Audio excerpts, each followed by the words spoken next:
ഉച്ചയ്ക്ക് ഊണും കഴിഞ്ഞ് വെറുതെ ഇങ്ങനെ ടി വിയും കണ്ടുകൊണ്ടിരിക്കുമ്പോഴാണ് കേട്ടോ പെട്ടെന്നൊരു കൊതി തോന്നിയത് പായസം കുടിക്കാൻ. എനിക്കാണെങ്കിൽ ഇങ്ങനെ എന്തെങ്കിലും കൊതി തോന്നിക്കഴിഞ്ഞാൽ പിന്നെ അത് ഉണ്ടാക്കി കഴിച്ചല്ലാണ്ട് ഒരു സമാധാനം കിട്ടില്ല കേട്ടോ.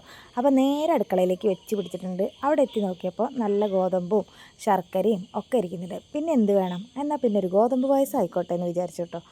അങ്ങനെ ഗോതമ്പൊക്കെ കഴുകി കുക്കറിലിട്ടിട്ട് നന്നായിട്ട് വേവിച്ചിട്ടോ. കുറച്ച് അധികം വേവിക്കും ഞാൻ. കാരണം എന്താ വെച്ചാൽ നമ്മൾ ഈ ശർക്കര ഒഴിക്കുന്ന സമയത്ത് ഇതൊന്ന് ടൈറ്റായി വരുമല്ലോ. അപ്പോൾ ശർക്കര പാനി അപ്പോഴത്തേക്കും ഞാൻ റെഡിയാക്കി വെച്ചിട്ടുണ്ടായിരുന്നു. അപ്പോൾ അത് അതിലേക്ക് ഒഴിച്ചു കേട്ടോ. എന്നെപ്പോലെ തന്നെ പായസക്കൊതിച്ചായിട്ടുള്ള ഒരാൾ ഇവിടെ ഉണ്ട് കേട്ടോ. മറ്റാരുമില്ല, ശ്രീ തന്നെയാണ് കേട്ടോ. ആൾക്ക് പായസം എന്ന് പറഞ്ഞാൽ ജീവൻ്റെ ജീവനാണ് കേട്ടോ. അതേത് പായസമായാലും ആൾ കഴിക്കും. പാൽപ്പായസം ആയാലും അതെ, ശർക്കര പായസം ആയാലും അതെ. അപ്പോൾ പായസം ഉണ്ടാക്കുകയാണെന്നും പറഞ്ഞ് ആദ്യമേ ഡാൻസും പാട്ടും കൂത്തും ഒക്കെ തുടങ്ങിയിട്ടുണ്ട് കേട്ടോ. എൻ്റെ കൂടെ തന്നെ നിന്നിട്ട് ഇത് കഴിയുന്നവരെ ഇത് നോക്കിക്കൊണ്ടിരിക്കുകയായിരുന്നു കേട്ടോ. പിന്നെ പായസം റെഡിയായി സ്റ്റവൊക്കെ ഓഫ് ചെയ്തിട്ട് ഞാൻ ഒന്നാം പാൽ ഒഴിക്കുകയാണ് കേട്ടോ. നല്ല ഇളയ തേങ്ങ ആയതുകൊണ്ട് തന്നെ നന്നായിട്ട് പാലും കിട്ടിയിട്ടുണ്ടായിരുന്നു കേട്ടോ. അങ്ങനെ ഒന്നാം പാലും ഒഴിച്ചിട്ട് നന്നായിട്ട് ഇളക്കിയതിന് ശേഷം അതിലേക്ക് വലിയൊരു സ്പൂണ് നെയ്യും കൂടി ഒഴിച്ചിട്ടോ. വറവിടാനൊന്നും നിന്നിട്ടില്ല കേട്ടോ. ഞാൻ ഒന്നാമത് മടിയാണ്, ഇനി തേങ്ങ ഒക്കെ കൊത്തി ഉണ്ടാക്കണമല്ലോ, അപ്പോൾ അതിനൊന്നുള്ള ക്ഷമയുണ്ടായിരുന്നില്ല കേട്ടോ.